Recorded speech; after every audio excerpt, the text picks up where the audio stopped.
Pagkatapos mo, akala mo wala na, natinga ka na lang na ano. Ba, parang sinabi ba, ang gagawin lang naman niya, maglaba.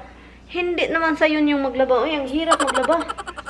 Kakapoy pa, lalo na kapag yung mga panty. Good morning, Philippines!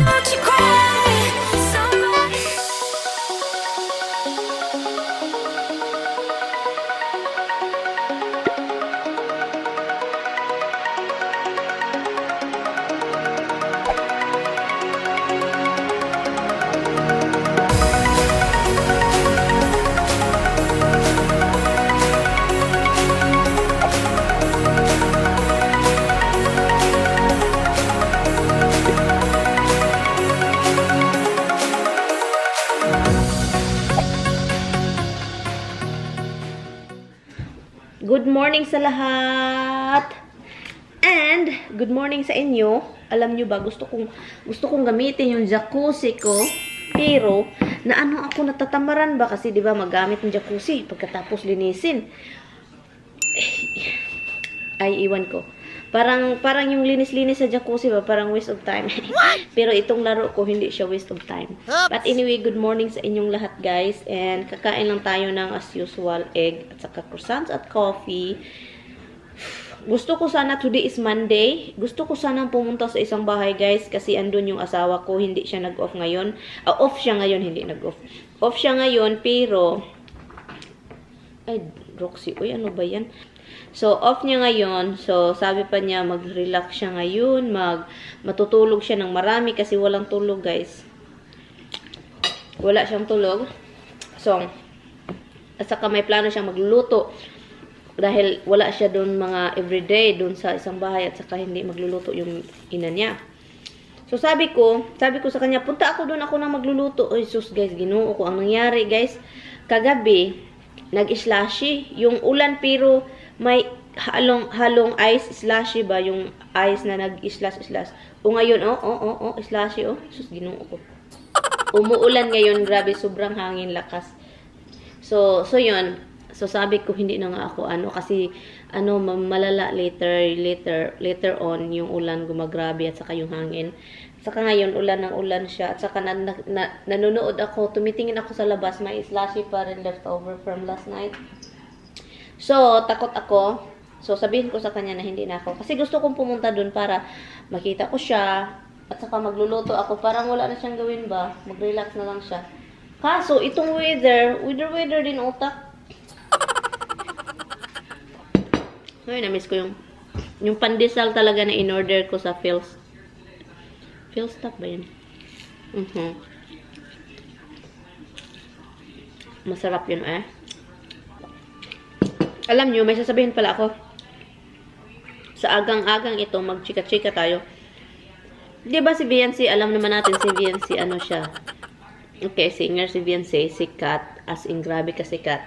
Sa totoo lang, hindi naman, maganda si Beyonce, oo. At, parang sa tingin ko ito lang yun na ini-enhance yung kanta niya sa instrument kapag nagre-recording. I think. Pero maganda yung boses niya. Hindi ko naman sinasabi na hindi maganda. Maganda din siya.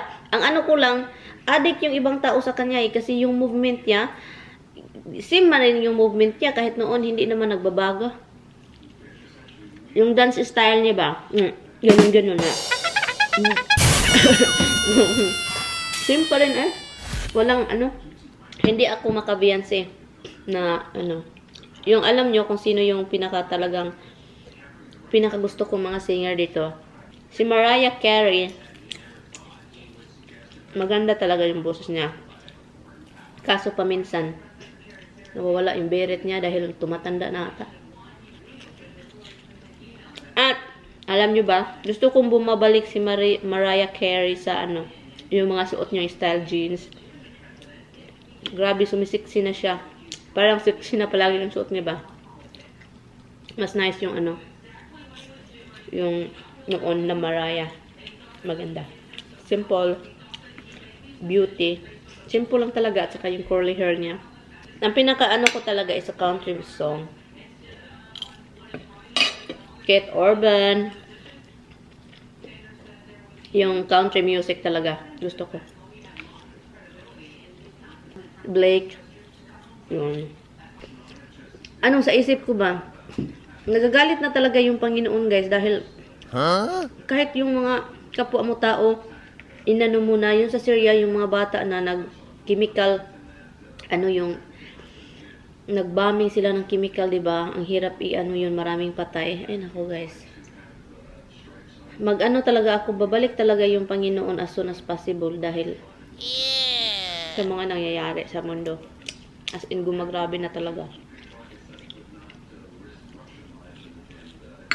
Pati yung mga inosenteng bata ba nadadamay.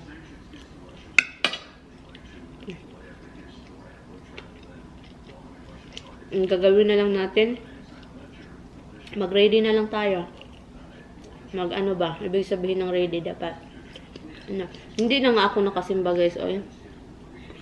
Matagal na talaga. Kasi, hindi naman ako Katolik, hindi naman ako against sa Katolik. Nakapunta na rin ako ng Katolik sa Pilipinas. Pero wala akong nakita dito na malapit sa amin. Kung meron akong kaibigan na Katolik at saka nagsisimba at saka pumunta sa simbahan palagi, sasama ako. Kasi wala naman akong inaano na religion. Basta kahit saan ka lang ba, you have to believe Him. Dapat nagtitiwala ka sa Kanya talaga at saka mahal mo siya. Kahit hindi ka pumunta sa simbahan, at saka nagtitiwala ka at saka naniniwala at minahal mo siya sa puso mo at sa isip. Yun. At saka pasalamat na rin lahat. Meron naman ako mga kilala nagsisimba. Si Remy, nakabalik na pala sa Pilipinas. Si Remy pala simba yun. Kaso, ang layo, guys. Andito ako, andun sila sa city. At saka mahirap na din kasi may aso ako. Naisip ko ba, pag wala akong aso, makapunta ako kahit saan-saan. Kasi kapag may aso ka, bahala na yung pusa. Kasi yung pusa, okay naman. Yung aso talaga ayaw maiwan-iwan. Hindi pwede. Yung aso parang bata talaga na infant. Na iniwan mo sa bahay na ganyan. Pero pusa, okay sila kahit iwan mo 2 araw. Lagyan mo lang ng pagkain ngayon. Yun ang naka-disadvantage pag may aso ka. Hindi ka palaging kung anong plano mo, hindi ka makalakad. Kasi isipin mo sila. Lalo na kapag mahal na mahal mo talaga. Well, dito sa US, lahat namang pet owner. Hindi naman lahat ha. May halos mga pet owner, mahal nila yung mga pets nila. Niligo muna ako, guys ha. Bye guys, niligo muna ako. Hi guys! Babalik na naman ako sa inyong mga lingkod. Nandito ako nagtindog. Hi guys! Hello. Ano ba to? Pagkabuluyagon kayo nga akong iPad. Humot na ako, guys. Humot. Katatapos ko lang naliligo, guys. Grabe yung ulan, guys. Uy, Ginoo ko. Yung ulan, malakas. At saka yung hangin, malakas. At saka yung asawa ko, alam nyo ba? Kita muna. Yung asawa ko dun, tinatawagan ako, sinindan ako ng picture. Nagbaha-baha na, nag-flood na dun sa bahay, isa. Sa basement, nagbaha. So, naluluka na yung asawa ko. Nag-wish siya na maka-relax, wala siyang gagawin, matutulog lang siya, magluluto later on. Ay, naku guys, ang nangyari, doon siya guys, nagpapamp yung tubig, papamp. Pinapump niya at saka binabantayan niya kasi may 2 freezer at saka washing machine sa basement. So, yun. Flooding, alert.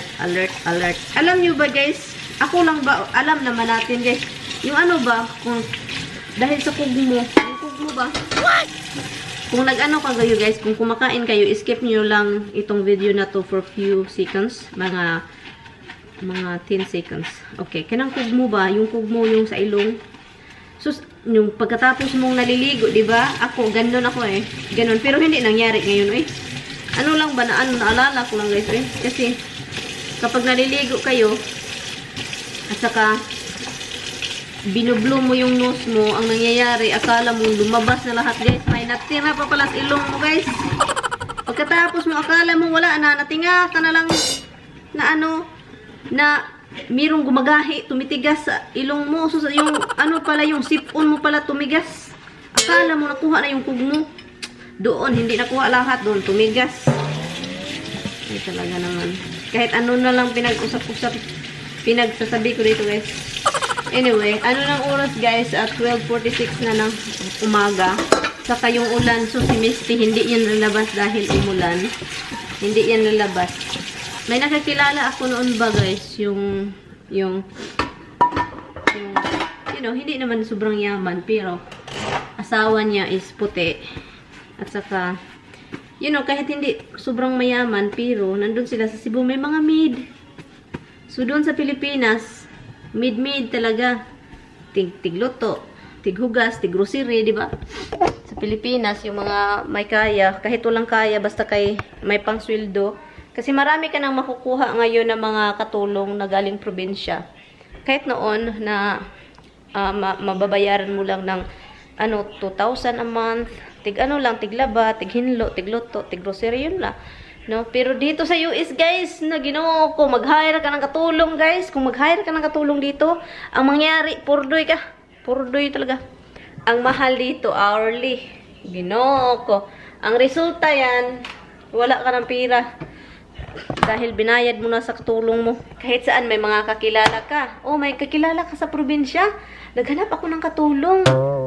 Ano lang, 2,000 a month. Ang gagawin lang naman niya is lalaba. Parang sinabi ba, ang gagawin lang naman niya maglaba. Hindi naman sa yun yung maglaba. Uy, ang hirap maglaba. Kakapoy pa. Lalo na kapag yung mga panty, mga puti, mga jeans, mga habol, ay naku talaga yung mga bedsheets. Yeah. Ginoo ko. Pero parang mas mahal naman ata, di ba? Yung hindi ko alam noon, ganyan mga 1,500 a month mga katulong. Pero ngayon parang tumaas na. Iwan ko tumaas na ba yung mga katulong sa Pilipinas? Kasi kung dito yung mga katulong na yan, guys, ay naku, hourly ang dito, guys, hourly. Alam niyo ba kung anong ulamin ko? Ito siya. Ulan pa more. Oh my God, tingnan niyo, sobrang basa yung porch namin. Grabe yung ulan. Yung kahoy, nakikita nyo yung kahoy, guys. Kahoy. Diba, may pula na siya. Yee! Ano na talaga, guys, summer. At saka yung mga kahoy-kahoy doon, nag-start na nag-bloom yung mga nila. Dahon din. Ay, talagang buhay na to, guys. Summer pa, pero hindi summer na very soon, pero wala pa akong natatanim na Hindi ko pa nga ito nalalagay sa labas, kasi ulan. Yan muna yan. Ang ito, naghahanap ng pagkain na naman si Dimple Lurch. Dimps!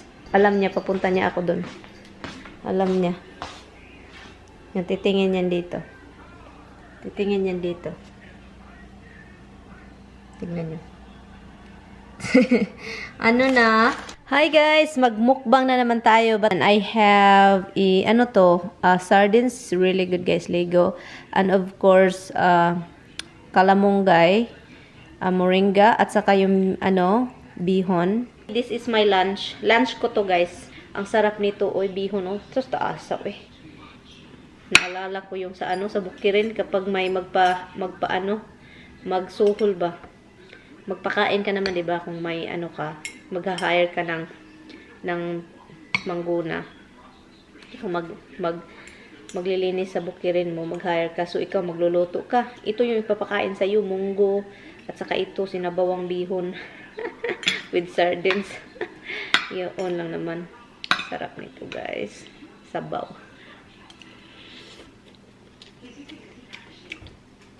Maulan-ulan pa naman. Ay, nako.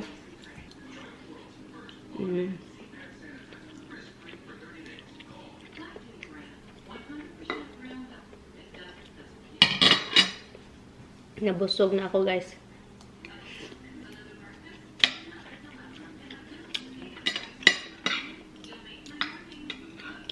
Tinatry kong hindi kakain ng marami pag dinner. Kasi delikado sa gabi.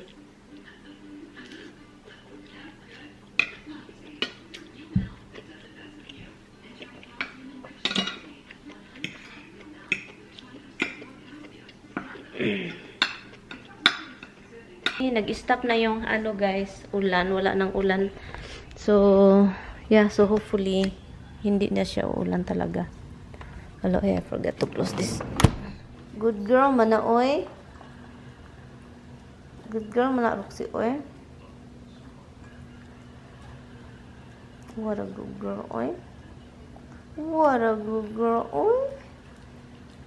Alam nyo ba, na ano ko guys ba, namimiss ko yung Pilipinas. As in, marami akong iniisip. Matagal din akong hindi nakauwi.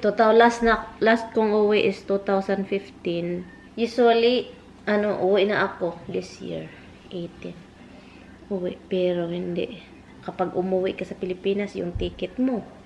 At saka, yung ticket, and then, yung panggastos. Doon, pagpunta mo doon, dapat naman talaga may dalhin ka kasi kung wala kang dala, 'di ba? Maraming sumusugat, maraming kapamilya or as family, yung even our own family, 'di ba? Mahirap naman kung mag-ano pa sa kanila, wala tayong dala, wala tayong dapat, 'di ba? Kung uwi tayo magpanggasto sa pamilya natin ba? Sa magulang natin, sa mga kapatid, sama-sama lahat kakain and mag-shopping doon, hindi na shopping yung kain sa labas, mga ganung bang bagay.